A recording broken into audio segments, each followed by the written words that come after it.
সরকারের প্রতিষ্ঠানগুলো থেকে আমাকে বঞ্চিত করা হয়েছিল, তাতে আমার দুঃখ নাই, কারণ সাধারণ মানুষ আমাকে তার হৃদয়ে ঠাঁই দিয়েছে।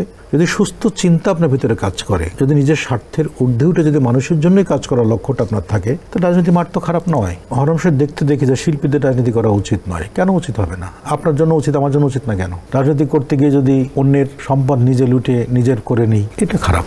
সেই পরিবর্তন আসা মানেই আমরা কিন্তু এটা ভাবতে পারি না যে রাতারাতি সবকিছু হয়ে যাবে। তাই সবকিছু দিক থেকে স্বয়ংসম্পূর্ণ অবস্থায় আসতে গেলে তো সময়ের প্রয়োজন। বারবার ঝাঁকি দিবেন, বারবার তাকে টেনে নামানোর চেষ্টা করবেন, তাহলে গড়বেটাকে? একজন শিল্পী রাজনীতিতে যুক্ত হওয়ার কারণ হচ্ছে সরকারি অনুষ্ঠানগুলো পাওয়া, সরকারি অনুদানের বিভিন্ন কাজ করা, কিংবা আসলে নিজেকে অন্যদের থেকে উপরে রাখা এবং তার সমসাময়িক সবার থেকে ভালো থাকা।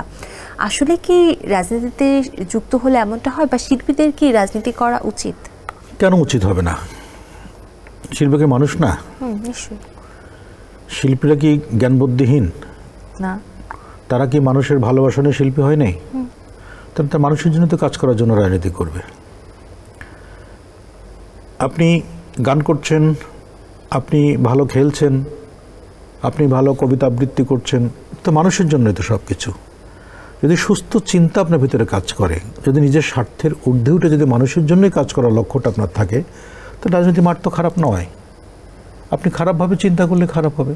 নিজে ভালো তো সব ভালো। হ্যাঁ, তো এই জন্যই আমরা হরমশের দেখতে দেখি যে শিল্পীদের রাজনীতি করা উচিত নয়, কেন উচিত হবে না? আপনার জন্য উচিত, আমার জন্য উচিত না কেন? তাহলে গণতন্ত্র শব্দের অর্থটা কি? গণতন্ত্র শব্দের মূল্যায়নটা কিভাবে করবেন আপনি? বাক স্বাধীনতা, আপনার মত প্রকাশের ভূমিকা, আপনার মত স্বাধীনতা, সবকিছু তো আপনার থাকতে হবে, এটাই তো গণতন্ত্র। আপনি শিল্পী বলে রাজনীতি করতে পারবেন না, উচিত নয়, তাহলে গণতন্ত্রের মানেটা কি হলো? উচিত, কিন্তু সেটা কে কিভাবে করছে? রাজনীতি করতে গিয়ে আমি যদি সম্পদের পাহাড় গড়ে ফেলি, রাজনীতি করতে গিয়ে যদি মানুষের নৈতিক অধিকার হরণ করে ফেলি, রাজনীতি করতে গিয়ে যদি অন্যের সম্পদ নিজে লুটে নিজের করে নিই, এটা খারাপ, এটা খারাপ। সুস্থ চিন্তার বহিঃপ্রকাশ সর্বক্ষেত্রেই মানুষের কাছে গ্রহণযোগ্য। ভাইয়া, 5 অগস্টের পর আসলে অনেক স্বপ্ন অনেকেই দেখেছে, তো আপনার দিক থেকে যে স্বপ্নগুলো ছিল, নতুন বাংলাদেশকে যেভাবে গোছানোর একটা কথা ছিল, সেটা কি পূরণ হচ্ছে? দেখেন, এ ব্যাপারে অনেক তর্ক বিতর্ক হচ্ছে। দীর্ঘদিনের একটা জায়গা থেকে শাসন করার পরে যখন একটা গণ অভ্যুত্থানের মাধ্যমে দেশে একটা পরিবর্তন আসলো, সেই পরিবর্তন আসা মানেই আমরা কিন্তু এটা ভাবতে পারি না যে রাতারাতি সব কিছু হয়ে যাবে, রাতারাতি মানুষের আশা আকাঙ্ক্ষা পূরণ হয়ে যাবে। যেটি দীর্ঘ 17 বছরে হয় নাই, সেটি আপনি 1 মাসে 2 মাসে কীভাবে আশা করেন? যেখানে অর্থনৈতিক অবস্থা একেবারেই নাজুক, যেখানে ব্যবসায়িকদের সেই স্বতঃস্ফূর্ততা নাই, যেখানে সর্বক্ষেত্রেই অর্থনৈতিক সংকট, যেখানে বৈদেশিক রেমিটেন্সের অবস্থা নড়বড়ে, তা সব কিছুর দিক থেকে স্বয়ংসম্পূর্ণ অবস্থায় আসতে গেলে তো সময়ের প্রয়োজন। নতুন যে কোনো জায়গা, একটা খালি বালতি যদি আপনি পানি দিয়ে ভরতে চান, যত জোরেই কলটা ছাড়েন না কেন, ভরতে কিন্তু সময় লাগবে। হ্যাঁ, কল ছাড়া খাতে কিন্তু বালতিটা ভরে যাবে না, সেই সময়টুকু আপনাকে দিতে হবে। চেষ্টার ত্রুটি কারো ভিতরেই নয়, সবাই চেষ্টা করছেন, সবাই দেশের মানুষ, কেউ কিন্তু বিদেশ থেকেই সেখানে উপদেষ্ট হয় নাই।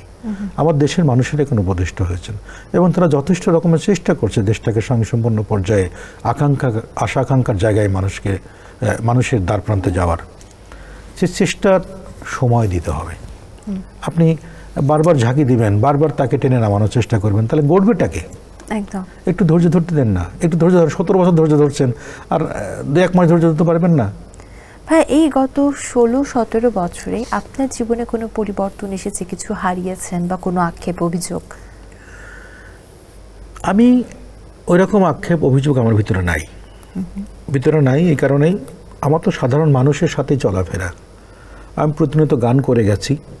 হ্যাঁ, তবে একটা জিনিস হয়েছে কি, সরকারের প্রতিষ্ঠানগুলো থেকে আমাকে বঞ্চিত করা হয়েছিল, যেমন রেডিও স্টেশন, টেলিভিশন, বিটিভি, যেটা শিল্পকলা থেকে শুরু করে সরকারি কোনো জায়গা থেকে আমাকে ডাকা হয়নি। আমি 3 বার জাতীয় পুরস্কার পেয়েছি, বা একজন সঙ্গীত শিল্পী বা গায়ক হিসেবে আমার তো নৈতিক অধিকার ছিল, তো সেই অধিকার থেকে আমাকে বঞ্চিত করা হয়েছে, তাতে আমার দুঃখ নাই। কারণ সাধারণ মানুষ আমাকে তার হৃদয়ে ঠাঁই দিয়েছে, তাদের ভালোবাসা থেকে এক সামান্য পরিমাণ আমাকে বঞ্চিত করতে পারে নাই। আমি তো কাজ করি মানুষের জন্য, দেশের জন্য। তা দেশের মানুষ যদি আমাকে ভালোবাসে, বাংলাদেশের মানুষ যারা বিদেশে অবস্থান করছে তাদের কাছে যদি একজন মনির খানের মূল্য থাকে, তাহলে আমার তো এখানে দুঃখ করার কিছু নাই।